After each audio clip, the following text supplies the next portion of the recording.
Hey guys, how's it going? Welcome back for another video. Today we're going to be taking a look at this Dragoon Msuv repro from Benchblade. We're going to be talking a little bit about repros and why I think it's important for the legacy generations, especially plastic gen. Metal Fight has seen a lot of reproduction stuff in terms of like mid fakes.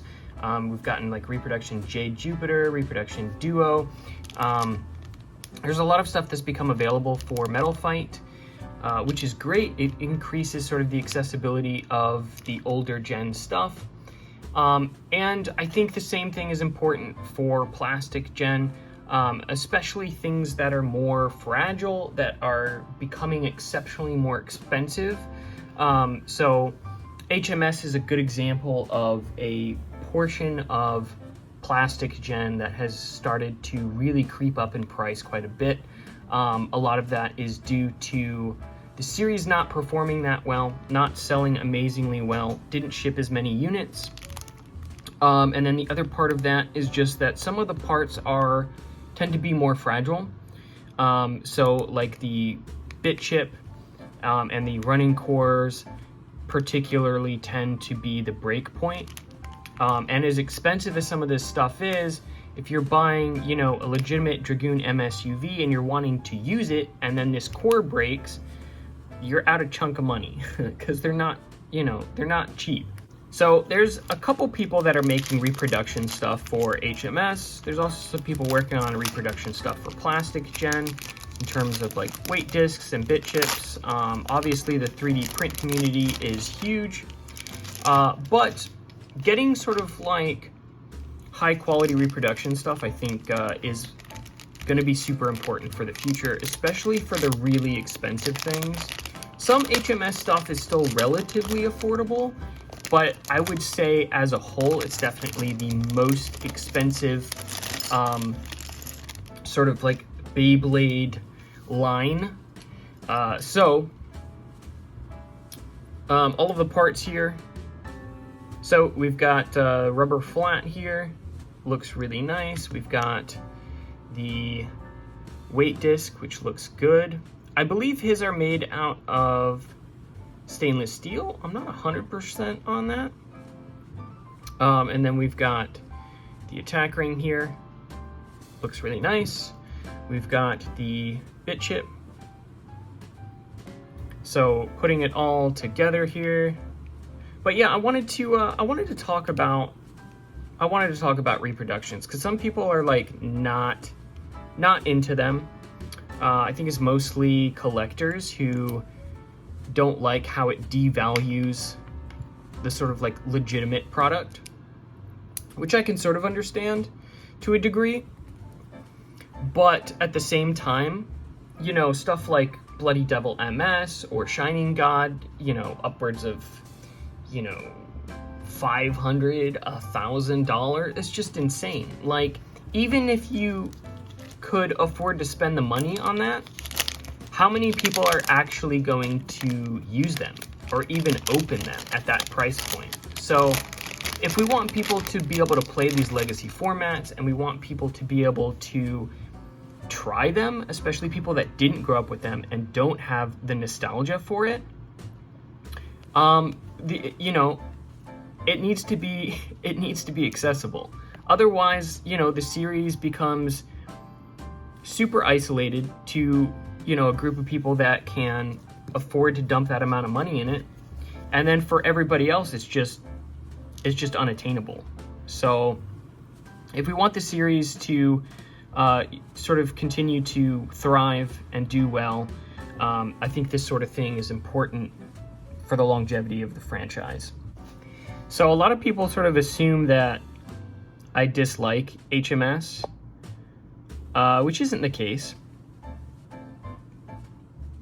I do like HMS.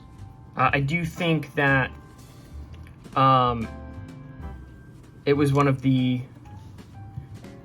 sort of hiccups in plastic gen. Like, a lot of people didn't receive it well. Just because, you had basically, a few years where, they were pumping out a ton of stuff, and then all of a sudden they switched to HMS and nothing is compatible anymore. The size was very different and the price had changed, and it just didn't stick. It also, you know, HMS was introduced at the very end of Plastic Gen, and then after the manga and the anime ended, there was nothing else sort of running to promote the toy line. And, you know, it just kind of died off. A lot of people, you know, no, it was intentional, you know, it was a test run before Metal Fight. Look, Beyblade went inactive for years. It wasn't a test run. If HMS would have been more successful, they would have kept producing them. Same thing with, you know, Zero G. It just didn't do good.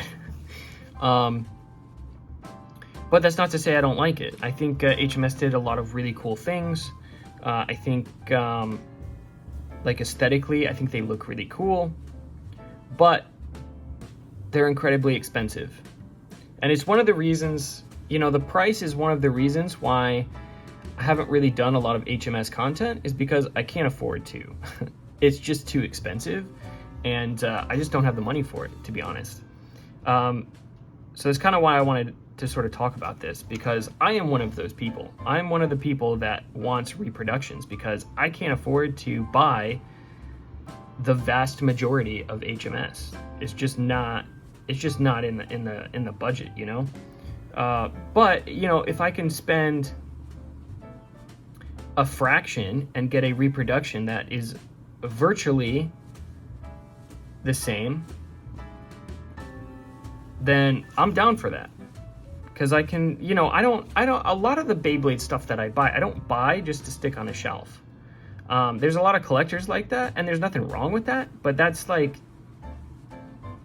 not how I collect. I have some, like, new in box stuff that I've gotten extra of, or of my favorite Beyblades, or because I like the box art, or whatever, but, like, I don't go out of my way to have a, you know, fully new in box collection, or, you know, I want to play with this stuff. So with HMS being at the price point that it is, it's just much harder to do. But yeah, so this is Dragoon MSUV by Benchblade. It looks really good. It looks solid. I am curious how much this weighs. I don't have a legit Dragoon MSUV. I do have a Dragoon MS, so that's pretty close, but I will weigh it so you guys can just sort of see. I'll weigh the Dragoon MS, and I guess we can sort of compare. I expect this will be heavier just because there is more detailing on the metal. I don't know what the weight is for an actual Dragoon MS UV. So if you guys have one, feel free to let me know down in the comments sort of what, like, the average weight is. So the attack ring, 16.88. The weight disc, 18 grams. The running core, 2.4 grams. And then, just to have some sort of comparison to see if the stuff is close. So this one is 14.97. Obviously, this is a much smaller disc though. So I don't know how close that comparison is. Let's pull out the attack ring for my Dragoon MS, see where that's at. 14.03 grams. So given that MSUV does have more metal, I think that's pretty reasonable. And then running core. This one's a little worn. 1.54. And then the Repro 2.38. So yeah, if you guys have the weights for, you know, a official one, feel free to let me know down in the comments. But I'm interested to know sort of everybody's thoughts for reproductions. You know, I think it's a good thing. Obviously, I don't want people like selling repros as Takara Tomy. You know, like we run into that issue with mid fakes a lot of the time. with Metal Fight, where it's in Takara Tomy packaging, it's marked as Takara Tomy, but it's, you know, it's kind of this weird gray area. But I think this is important. So if you guys want one of these, you can get them at Benchblade. Let's go ahead and do a couple test battles just to see how it performs.